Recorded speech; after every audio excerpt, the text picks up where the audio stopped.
As always, these questions must be applicable to all candidates and Ron, so that's anyone who could potentially run. So yeah, ideally this other mic would be working. Hello? I think it is on the level to just...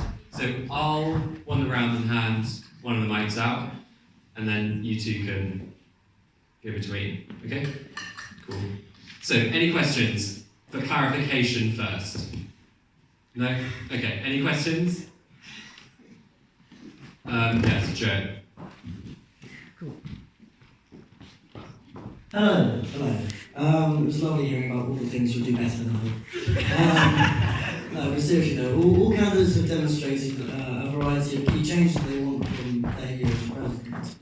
However, what would be the top single change that you'd want to make over the course of your presidency? As in, what would be the one thing that you definitely want to do?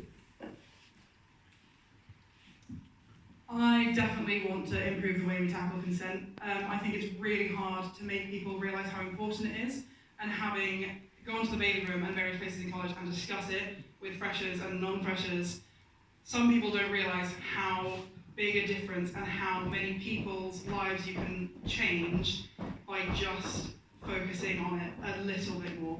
So if I can make anyone's life better by ranting about consent for 10 more minutes every term, then it's worth it. Yeah.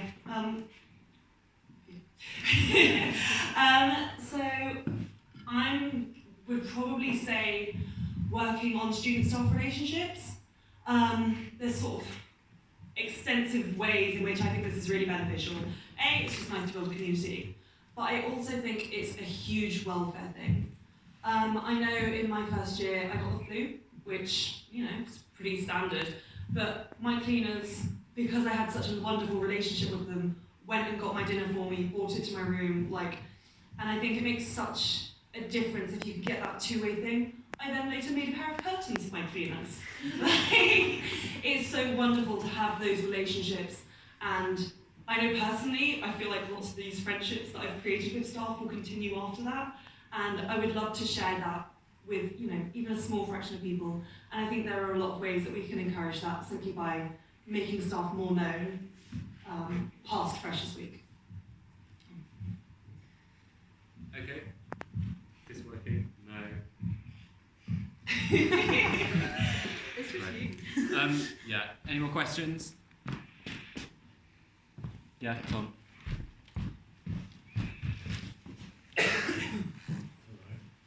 This is fun.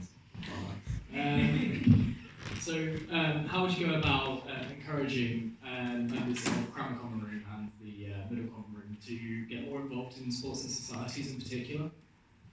So, through talking to Miriam and different people in different common rooms, I think one of the largest issues is that at an undergraduate level, we tend to plan things very last minute.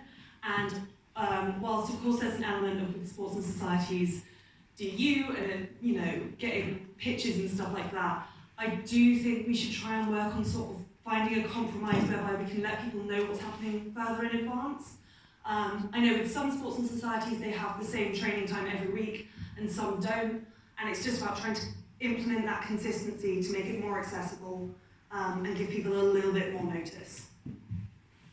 Yeah, I think I agree with everything Holly's just said. I think we need to advertise the Freshers' Fair to Cranmer and MCR a lot more than we already do. I think we need to utilise the CCR and MCR members we already have in sports and for them to talk about it in Cranmer. And I think kind of my plans to, in general, increase the social media that surrounds sports. So for example, Chad's sporting community is incredible and they have whole sports pages and their match reports and everything. If we can get slightly closer to that and we make more visible the captains, we're going to get more engagement anyway. Cool. Any more questions?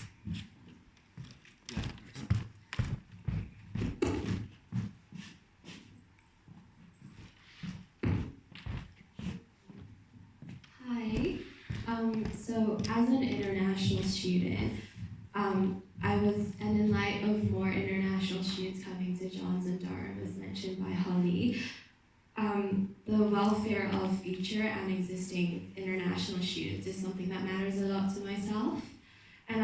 wondering, in addition to working alongside college staff, the welfare team, and international reps, which I think both candidates should do anyway, what else do candidates plan to do in relation to attending to the concerns and needs of international students? So kind of really specific, but I think that's really important. I think, as Holly outlined in her HUST, if we try and increase the integration between home students and international students, the issues that are there will become more apparent. In the way that if someone on your corridor you realise hasn't been out of their room for a while, you're going to flag that up. And I think it's about embedding this integrated community and trying to make them feel more welcome. I think we kind of got the first tiny step up on welcoming international students properly over the last couple of Fresh Week, but we need to do it a lot more. I think Holly's ideas of forums are incredible. I think we need to put on more events and stagger them close to the very beginning of first term when people first arrive. And an idea that I've been working on is introducing an international column in John's Chronicle so that people can impart their knowledge to us and so that we feel more connected with them. Yeah, absolutely. In like the induction period, like that first month is so critical, but I also think we need to be really aware that we don't just drop off after that, particularly after first year when people start living out. So I think I'm sorry, I am going to link it back to my International Students Forum. I think this would really help because in that sort of environment, it's not you going up to one person and saying, look, I have this problem, I have this concern.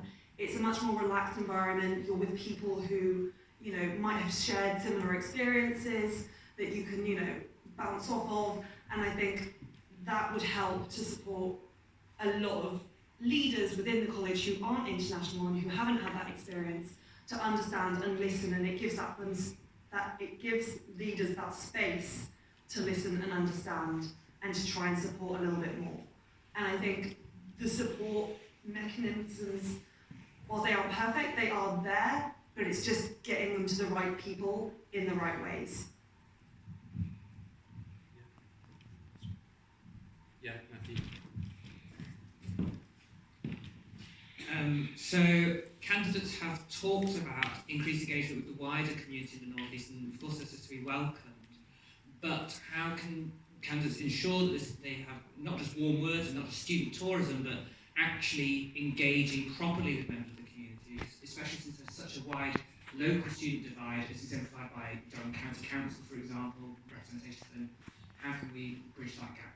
Yeah. We can't do everything with that. Yeah, absolutely. As you said, like, there's so many different levels of it. There's things like the community outreach, which Heidi's doing, and that's, I'm sure Heidi will agree with me, quite a bit of a struggle, and we work with Chads, but it's hard as students to get people to commit to regularly doing it. So I think we need to start looking at other ways. One of the things that I think would be amazing to introduce is a formal where there's not a limit on guests, and you can invite people that you might know through things like outreach or your neighbour or things like that, and work on getting people past those big brown front doors.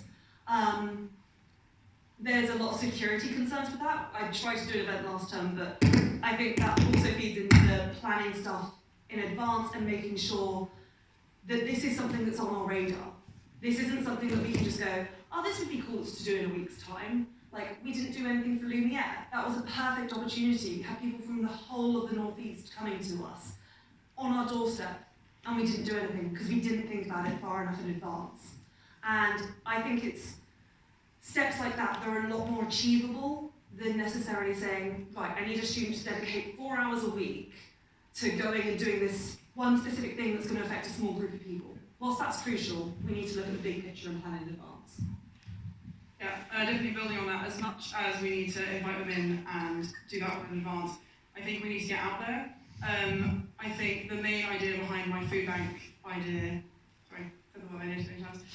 before formal, is the idea that John's is unique in the fact that we offer both livers in and livers out a free meal that you can sign up to.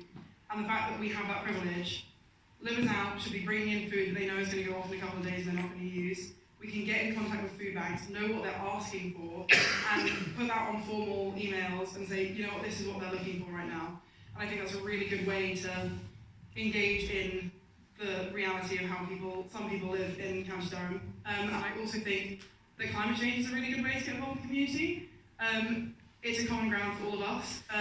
I've met through church and societies people who are not students who really care about the climate, and they're going to be there at the student climate strike, and they want to support us. And I think we really need to kind of utilise that and use that as a point of engagement. Right.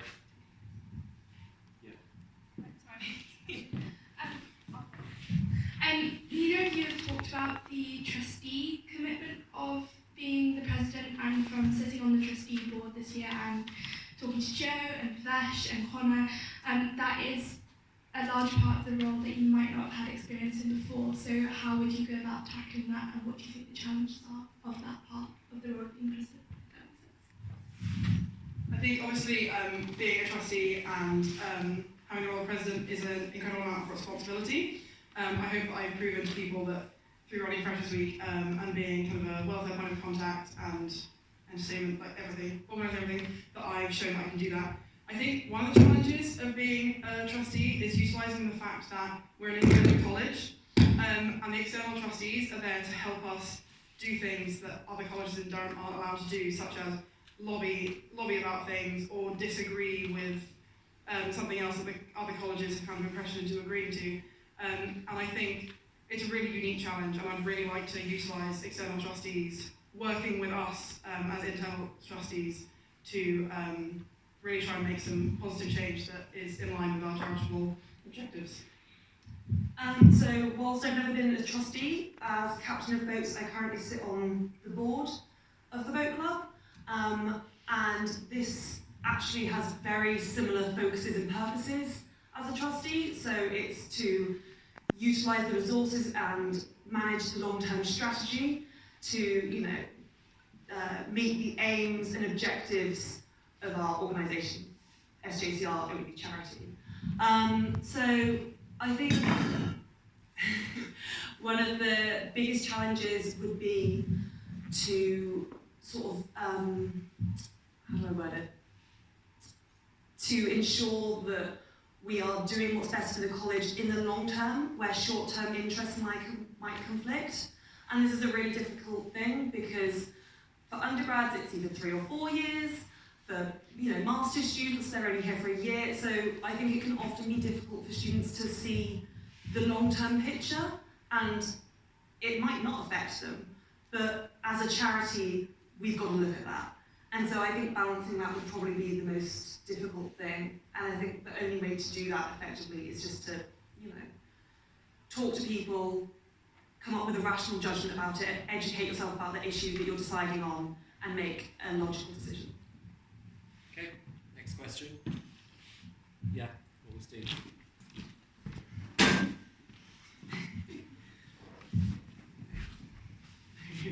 Thank you. So, for those of us who have lived on the Bailey, there is a food truck called JR Holland. We're very appreciative of the food that we receive at college, but it's quite early in the morning when they come. And you would not have the privilege if you'd never heard JR Holland. Those of us on the Bailey, you have heard it. Amen. What would you do for us to get slightly more sleep, but also get food in the morning? I'm going to be really honest with you. Because of the Bailey and because we're on a National Heritage Site, or so close to one, we're going to really struggle to change the times that they come at.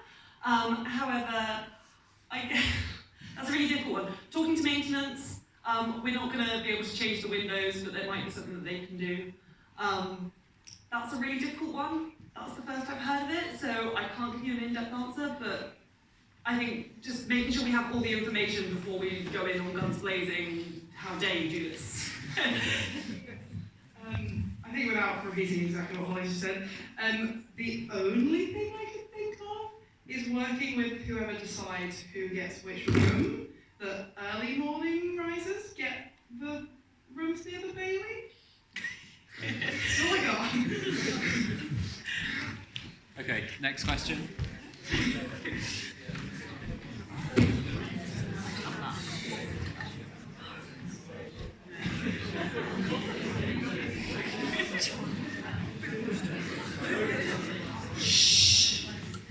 You've obviously spoken a lot about international students and how you want to integrate them into the community, which is obviously great. What I'm interested in is how you're kind of going to tackle the issue of home students who find it difficult to adapt to Durham. It's quite an unusual university for people who don't have much experience going to uni, whose families go to uni, who didn't go to big or audacious private schools. How would you kind of integrate that into the community? How will you help people adapt? Do you have any ideas of how to deal with that? I think it's definitely, if it's kind of a groundswell concern, we can definitely look at it. It can seem like you've come to a very pompous place. If this isn't, some people who apply here are looking for what Durham provides, and I think if we kind of decided to scrap all that, we would kind of then be kind of an exclusive college. I don't think that's quite right. I think it's about communication. I think it's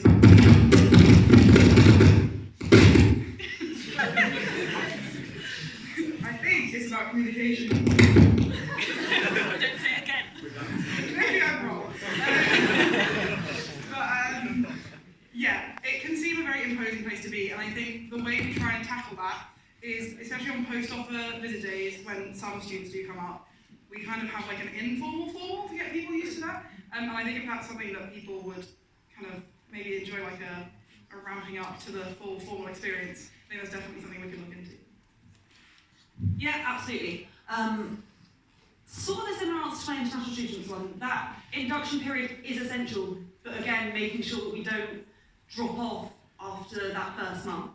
You find a lot of people end up dropping out sort of at the end of first term at Christmas time, and I think that's largely because once the hype dies down, you kind of realise what space you're in, and if you're not used to that, that's incredibly overwhelming. One of the ways in which I do that, which kind of links into my manifesto, is I think I'd encourage people to get involved with the staff.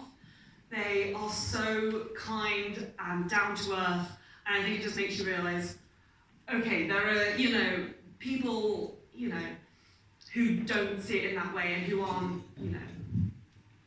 what you expect of Durham.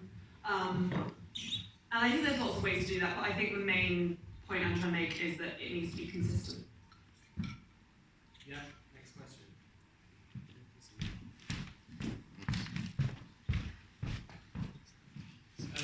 Hey guys, so whilst what happens may not be in your control, we have the old library space, and we've seen it can be used for theatrical productions with Death of the Salesman. So my question to you two is, although you may not see this happen, what would you do with the old library space, and how would you best use it to benefit Johns? Is it best to slightly change the question? Sorry, Kathy, what was the question? How would you use the space? How would you use the library space? But that's kind of... I don't have a necessary problem with that question. Okay. I personally would use it as a multi-purpose space. As you saw, we used it at Fable, we used it for incredible play. And I think that's what the student voice said when it got polled. I'm going to slightly twist the direction of this as well. It's unlikely that it's going to be used for the space that the students asked for. So I think what I would work for in future is ensuring that college understand they can't just ask us for something to make it look like they're asking us. They need to actually, if they're interested, listen. And if they've made their mind up, just be clear about that. That's fine, They're the ones putting the money into it. But they just need to communicate that a bit better so we don't get our hopes up, thinking it's going to be this amazing multi-purpose space, and then it's maybe not as close to what we thought it was going to be. Sorry, I don't think I can say much more without getting A, myself into trouble, or B, getting annoyed. We can't overturn what's happening with it. I think, given happened there over the last month. You can tell what overall happened with it. But yeah, the college made a decision. We gave them an answer and they didn't listen. And I think Holly's right. All we can do is, as a president, is to champion what you want and make sure college are listening. Can I answer? No. So yeah, just to clarify, as both candidates said, these are aspirational ideas in an ideal world, and of course there's a difference between the SJCR and college and what both of them are responsible for. Yeah, Harry.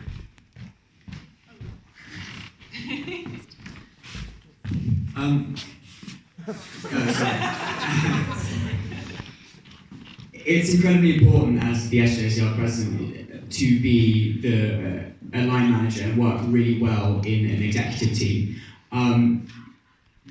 The candidates, can the candidates tell the floor whether, if they have, what they have done in order to help the other out in their current position? Because it's very important that the candidate has each other's back, has the back of the exec. Which way are we doing it? Us saying what the other's done, or us saying what Saying what the other's done. Sorry for the question. Yeah, these questions, I think it's better to rephrase it into helping others. How does the candidate help the other candidate? Sorry. No, I can because use there myself are trying two to candidates. make so it applicable to there may be Ron. more, but yeah. That's why I said, if they have at all. Can you name a time? Okay, so I think the way I set this is if every candidate lists how they've helped every other candidate. Yes. Okay, I'm going to preface this by saying I can't list everything Holly has helped me with because it's fairly extensive. The time has probably saved my back the most, which was in Freshers Week when she allowed me to actually get some sleep because we found out we had to do a huge health and safety form for the mega party that we were not aware we had to do, and Holly did it because of her incredible knowledge of health and safety, and meant that me and Ellie could actually get me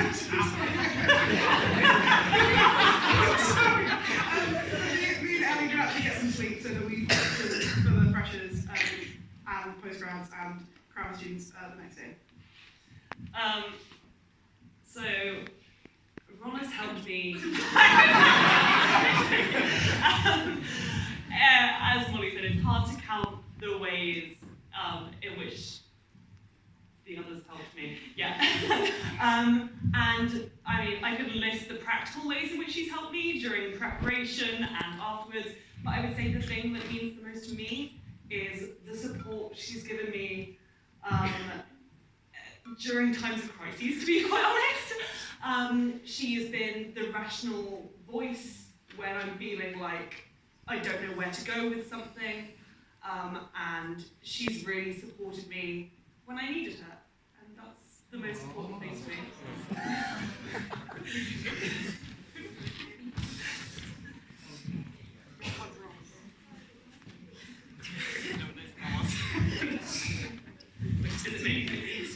Yeah, sure.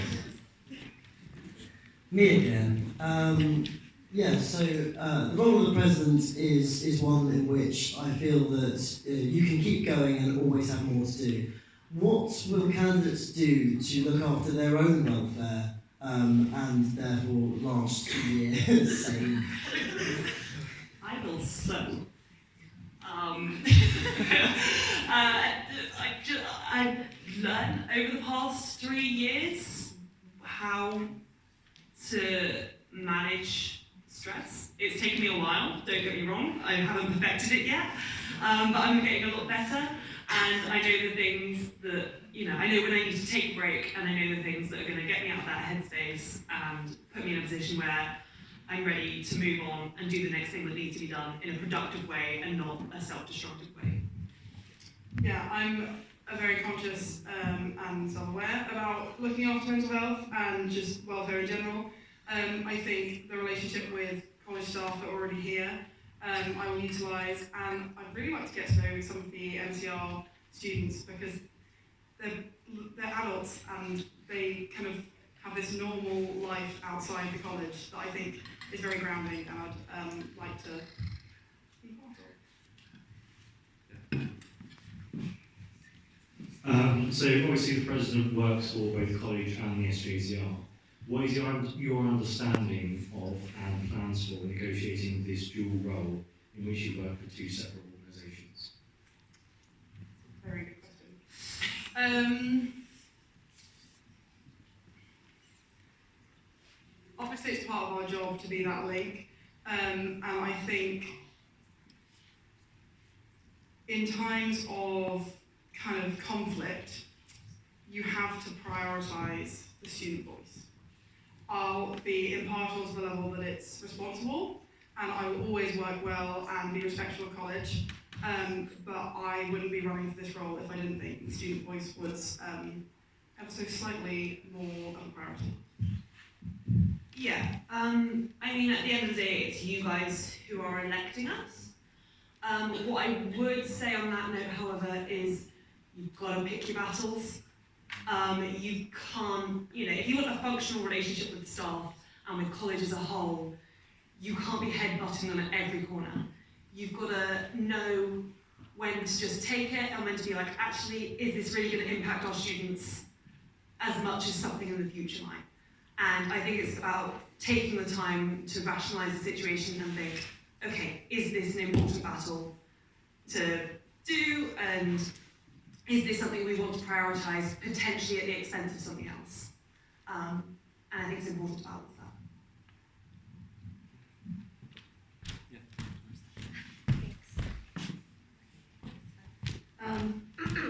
Hi.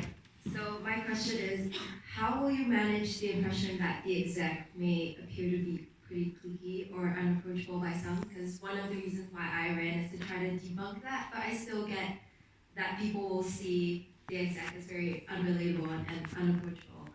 How will you manage that? Yeah, I think one of the problems, particularly in such a small college, is that, I mean, at the start, when we were elected, I can't say I particularly knew many of my fellow exec, but because it's so small and you're so involved, you create these bonds, and I think often there's an issue of transparency, and so that closeness that you develop through being on exec gets misplaced as being cliqueness. I'm not saying it doesn't exist at all, but I think often that's the case, particularly within a small college like our own. And so I think the way in which I'm trying to dispel that is to be as transparent as we can. I think the exec takeovers on social media are amazing, and I think showing different members of exec working together in different ways, rather than just one big group, have, two members of exec working on something together. Me and Adrian are working on colour ceremony together. That's something that can be shown. It doesn't need to be one big clump. And I think that's a good way to be a bit more transparent about the relationship that exec have with each other. Yeah, I definitely second that, and I think that to almost build the exec and at the same time make it seem less cliquey is by integrating the common rooms. I think because we seem like this group, well, I'm only in it half time, but because we see like this small group of people who are spending all their time together and often at events like this being asked, why aren't you integrating with the middle common room, why aren't you integrating with Cranmer? I think if we visibly show our integration with Cranmer execs and middle common room execs, that debunks some of it, and if we can implement this kind of panel idea of you guys essentially questioning all of the execs, MCR, CCR, SJCR, I think that would kind of debunk that idea. Yeah, Angie.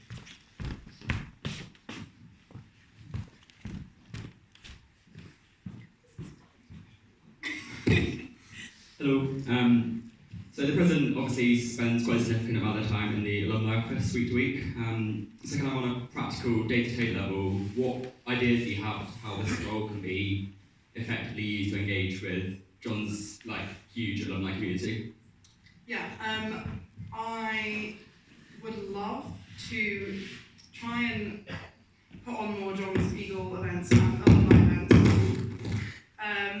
I think one way to make it more accessible and to make the president's work more visible is, from my experience, to not always have SJCR related alumni events on a Wednesday, because I think people are already very busy. I think we can prove that events are still well attended if they're on different evenings and if they're advertised well enough in advance. So I'd really like to. Who doesn't like me? So I'd really. Yeah, I'd like to work on that specifically. Kind of changing up the days that events are on. And maybe just trying to give as much information as I can. Obviously, I haven't worked there yet, so I don't know what it's going to be like. Yeah, absolutely. I think one of, not the problems with joining bills, but one of the issues that we face is that often it's sort of a matter of, okay, well, who's available? Let's put that on, and it's not really asking the students what John Eagles events they want. And whilst obviously we want to engage with all of our alumni, I do think it's more worth their time if they're not coming up here and only one person turns up. So I think talking to you guys about what events you want, what you want to see and learn about through our alumni is one way to do it. I also think this kind of comes from a boat club side of things. Sorry, I know non-rowers hate rowers. But I think it'd be awesome if we could give alumni the option to sort of keep in touch with the societies that they've been part of. And I think it would work for some societies more than others, but I think that's a great way to stay connected on a level that's more personal rather than just, we're the college you went to. Like, you're being specific to their experience as an ex-student, and you're creating that personal link that I think will retain communication longer.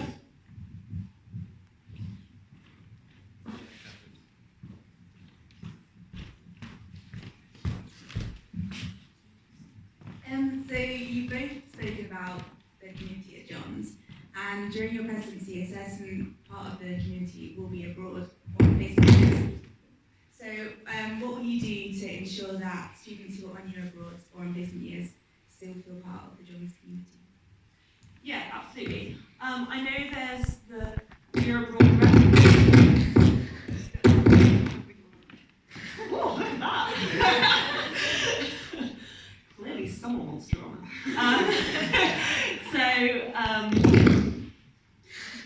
I would, I know that space of year abroad rep isn't always filled, so I think sort of putting it in people's minds whilst they're on a year abroad is a good way so that they can think about that by the time that they're back, so that you've immediately got someone in place and you don't get halfway through the year and then someone's elected.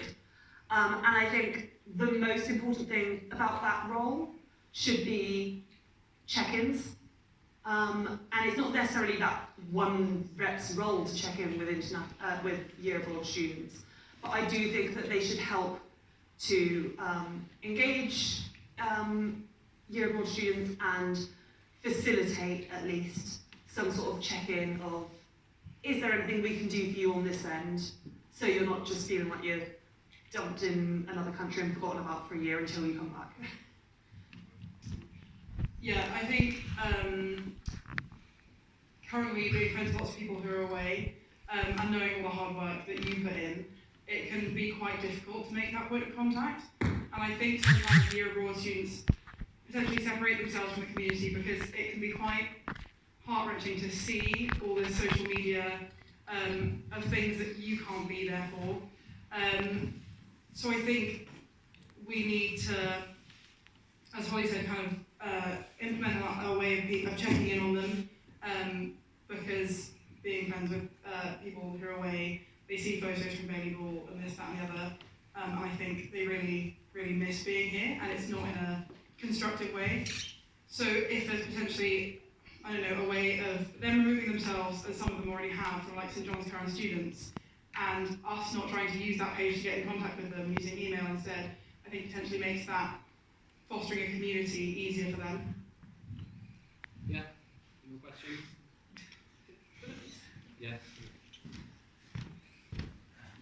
So you both spoke about sustainability in the environment. How do you intend to tackle these issues across college? Well, having viewed people already across year, I think what I've seen is brilliant of the lobby groups that kind of have already formed is that it's cross-year, cross-friendship group, which I think is brilliant to see. I think we just need to be loud. We need to be loud, and we need to be annoyed. If any of you came to the small talk on big things the other day, there are things we should be angry about, and there are things that the university should be working harder on, and there are things that college should be working harder on. They've told us that they can't have a foodway system. Guess what? St Cuth's on the Bailey has a foodway system. I think we need to be loud, and if we're not being listened to, then we need to be louder. And without sounding a bit kind of rebellious, I think we need to make more kind of obvious stands to things rather than going, oh, we're not really sure how it's going to work, but let's try and implement this. I think we need to make our voices louder, and as president, I hope that I could champion those voices. Yes, so this sort of links to my idea of holding town hall meetings on specific issues. Obviously, it wouldn't be like a termly thing or a set thing, but when we feel there's a need for it, we call one. And I think this is a really great way of working on these issues, because whilst getting groups of people is amazing, there might be one person, you know, living out in Jarlsgate who's none of their friends care about it, they don't have a connection. But if they see this event discussing this, then they feel like that might be an opening for them. And I think through having a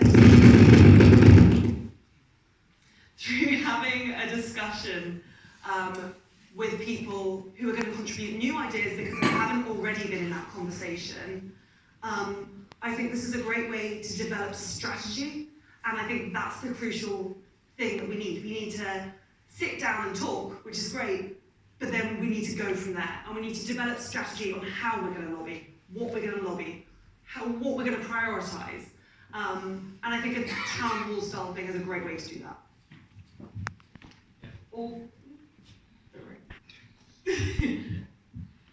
Yeah, just building on that, it's great saying, you know, we need to be louder, we should think a little bit more rebelliously, but just off the top of your head, what does that actually look like? Does that look like inner college strikes, or what does it look like? This is my personal view, don't think that college strikes would be effective. As I said earlier about the president being a role, you know, employed by college and the SJCR, I think the most effective way is to pick your battles, and if this is the battle we're going to pick, that's fine, but we need to start with communication at least. Start by arranging the meetings, putting the pressure on, and then you raise it. If you go in all guns blazing at a college level, I don't think that's effective. Sorry, just to clarify, so when you said, well, my question is, you've then said, we then raise it, what does we then raise it actually entail?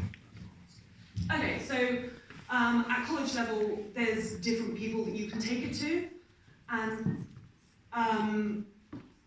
if, for example, meeting with people in college right up to the top doesn't work, that's when we start doing a formal petition to show them just how many students are behind this. If that doesn't work, okay, maybe that's when we start thinking about strike action or something.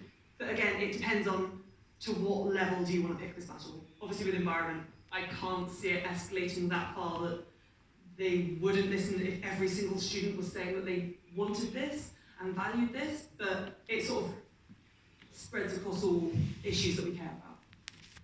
Yeah, I think if we're talking idea-wise and we've run out of all communication channels and petitions won't work, and I wouldn't kind of advocate as a president, but something that you need to, as students, work on a groundswell level, on a grassroots level. If you're annoyed about the way catering are doing something, why don't you hold a sit-in in Horton? There's the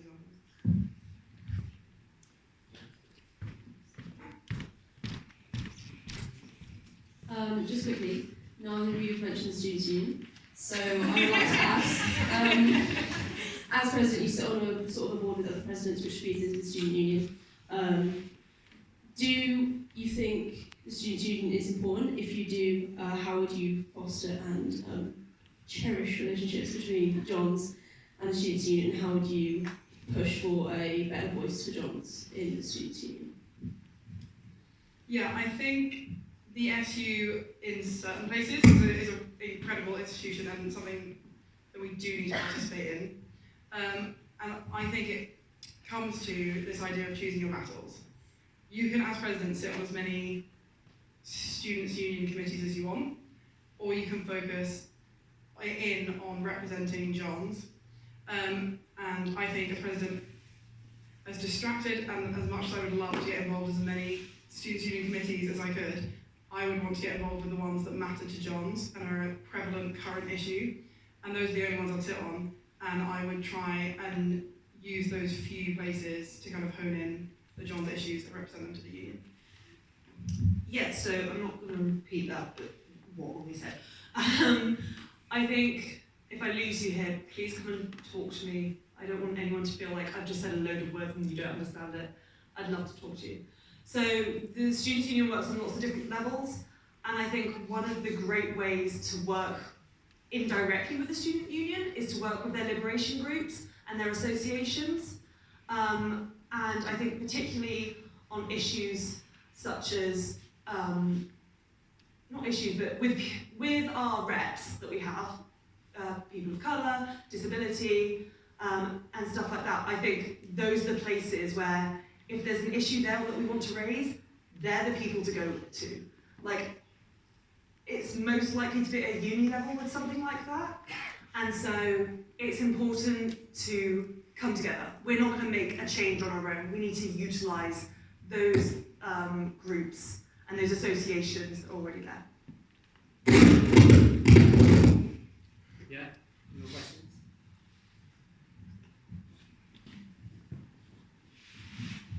I'm a little bit confused.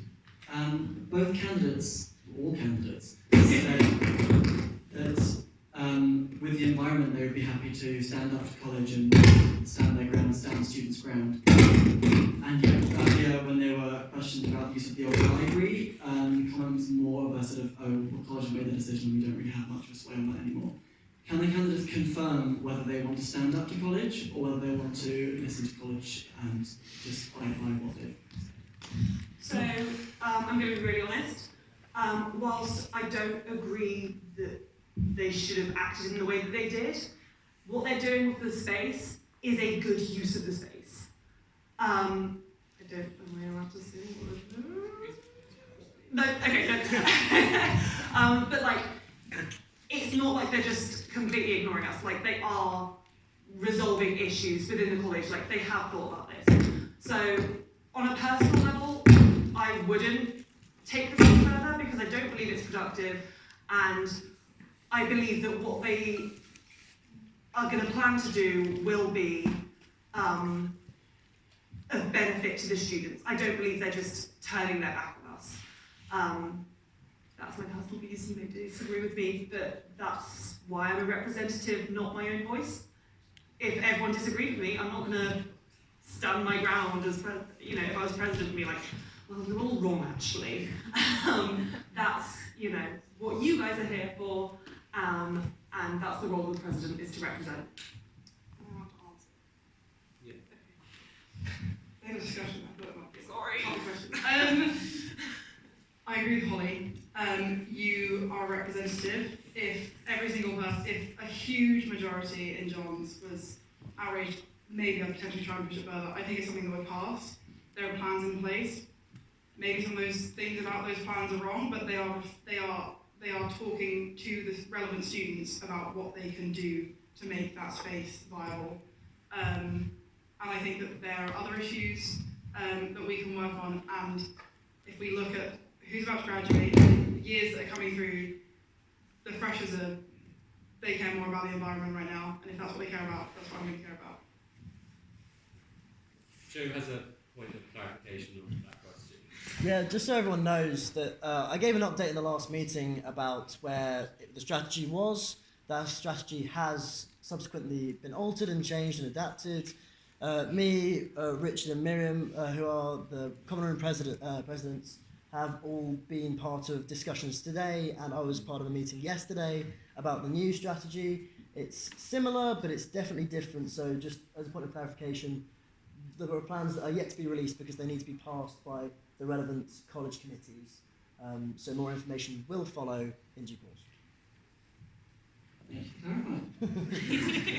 more questions? Yeah, very good.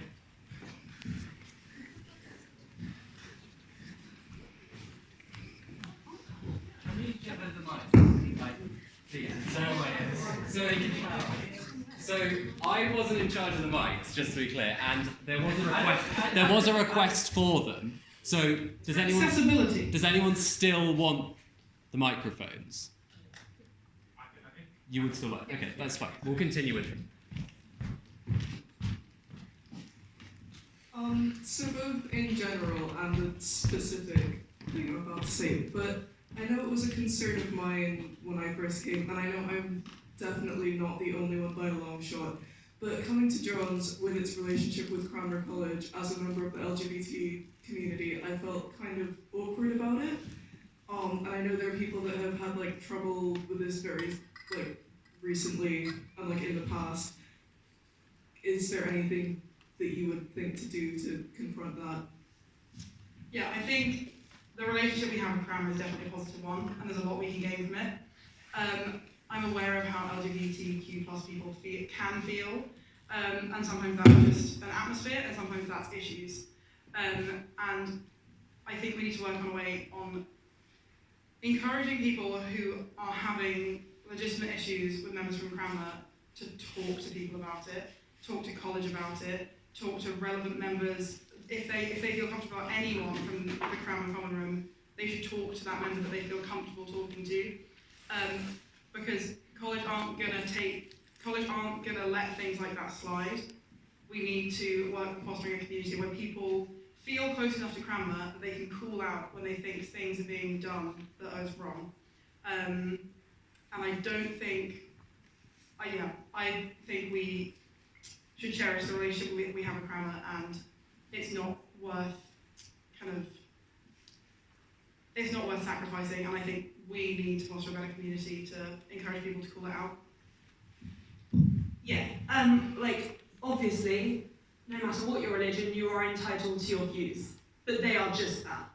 If your views are impacting on someone else and making them feel uncomfortable or unwelcome, that's not acceptable. And I think there is a way that, and it's a very, I'm not labelling anyone from Cranmer as having these views, like, I can't talk about anyone having them, I don't know. But I do think if someone is made to feel uncomfortable, that's not acceptable. And I think we need to approach it from, you're allowed to have these views, but you can't act on them in this way that affects other people. Yeah, sorry, that wasn't very articulate, but... Yeah, any more questions? Tom?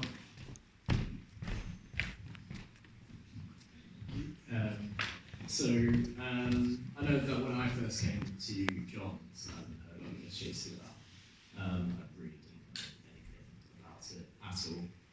Didn't come to the first few meetings in the first term because it was just a dusty old, meeting between groups of people.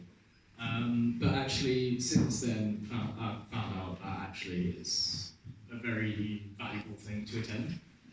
But part of the reason why I didn't turn up was because there was a lot of jargon and a lot of I found it quite inaccessible by its very nature, as opposed I'm not talking necessarily monetarily, but it's there's so many organisations. So you have the SJCR itself, then you have Middle Common Room, Cranmer Common Room, and then you have SEC, the bar, and it's hard to it's hard to truly find out how it all is.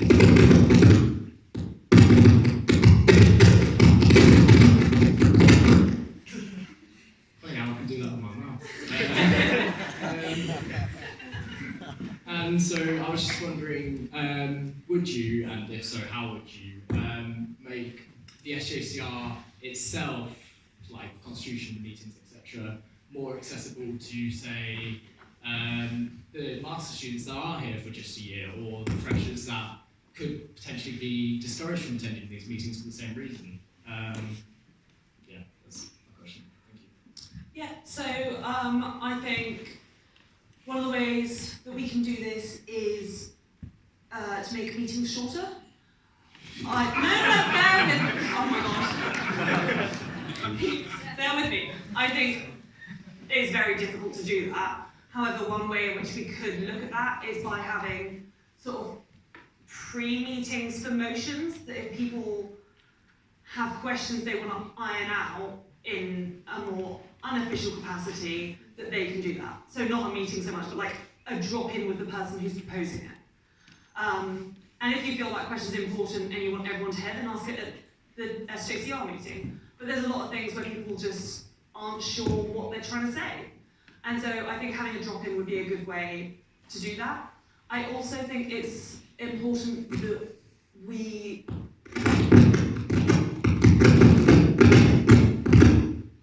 are a really forward-thinking college, whilst we value our tradition. I think there are ways in which we can deformalise processes, but not at the expense of clarity. And that's the big thing, is that yes, we can start changing this jargon, but at the end of the day, we are still a charity. We do still have legal obligations. We do still have processes that we have to adhere to and a constitution that we have to adhere to. But there are ways that we can deformalise it. One example of that is that we no longer have a requirement that if you want to talk at a meeting, you have to wear a gown. And I think it's small things like this that work to make it a less intimidating and a slightly less formal environment. And I think that's a great way to encourage people to take the time to get to understand the SJCR. Because at the end of the day, if something feels out of reach, you're not going to even try. Yeah, I definitely agree. I'm going to be honest, if you turn up to the 4th SJCR meeting of your first year, whether that's to propose something or get involved, especially if you're proposing something, it's on you to get involved with the exec members who are there to help you and engage with you and talk to you about how it works. But I do definitely think we can improve the first meeting and kind of, I think we sometimes, and to an extent quite rightly, see the kind of mock SJCR meeting that happens in Freshers Week as kind of quite funny. And I think we should maintain that, but we can use that meeting to break things down. And I think if we make the very first meeting more accessible, the people who've enjoyed it or find it interesting are going to bring more people like that to these meetings. And I think once the president has an opportunity to converse with the MCR exec and the CCR exec, a similar kind of thing can be done. Yeah, more questions? I know it's running long, but this is obviously an important election, so please, especially for a fresher, feel free to ask a question. No? Okay, cool, great. Thank you to the candidates.